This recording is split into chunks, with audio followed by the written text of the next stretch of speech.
Auto immune ಕಂಡೀಷನ್ಗಳಲ್ಲಿ protein ಅನ್ನ ಕಡಿತಗೊಳಿಸಬೇಕಾ? Auto immune ಕಂಡೀಷನ್ಗಳಲ್ಲಿ protein ಸೇವನೆ ಮಾಡೋದ್ರಿಂದ ಕಂಡೀಷನ್ ಹೆಚ್ಚಾಗುತ್ತೆ ಅಂತ ಡಾಕ್ಟರ್ಸ್ಗಳು ಹೇಳ್ತಾರೆ. ಬಟ್ ಅದು ಏನಕ್ಕೆ ಹೇಳ್ತಾರೆ, ಯಾವ ಬೇಸ್ ಮೇಲೆ ಹೇಳ್ತಾರೆ ಅಂತ ನನಗಂತೂ ಗೊತ್ತಿಲ್ಲ.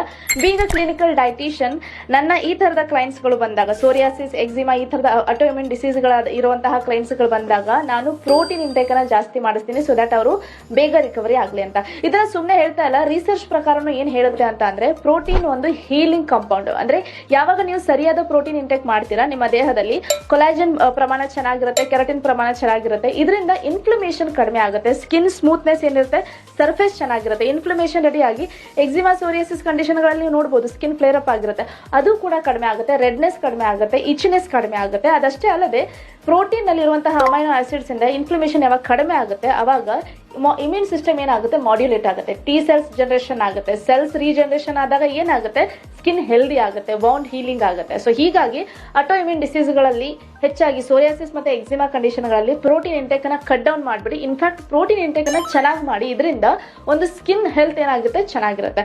ಇನ್ನು ಪ್ರೋಟೀನ್ಗೆ ಮತ್ತೆ ಸ್ಕಿನ್ಗೆ ಈಕ್ವಲಿ ಇಂಪಾರ್ಟೆನ್ಸ್ ಅನ್ನ ಕೊಡೋದನ್ನ ಮರಿಬೇಡಿ. ಸೊ ದಟ್ಸ್ ವೈ ಯಾವುದೇ ಒಂದು ಡಾಕ್ಟರ್ ಏನೋ ಒಂದು ಹೇಳ್ತಾ ಇದಾರೆ ಅಂದ್ರೆ ಪ್ಲೀಸ್ ರಿಸರ್ಚ್ ಮಾಡೋದಕ್ಕೆ ಹೇಳಿ ಅವರಿಗೆ. ಓಕೆ, ಸೊ ಇನ್ನು ಪ್ರೋಟೀನ್ ರಿಚ್ ಫುಡ್ ಅನ್ನ ಯಾವ್ದಾವ್ದು ಸೇವನೆ ಮಾಡಬೇಕು ಅನ್ನೋದ್ರ ಡಿಸ್ಕ್ರಿಪ್ಷನ್ ಓದೋದನ್ನ ಮರಿಬೇಡಿ.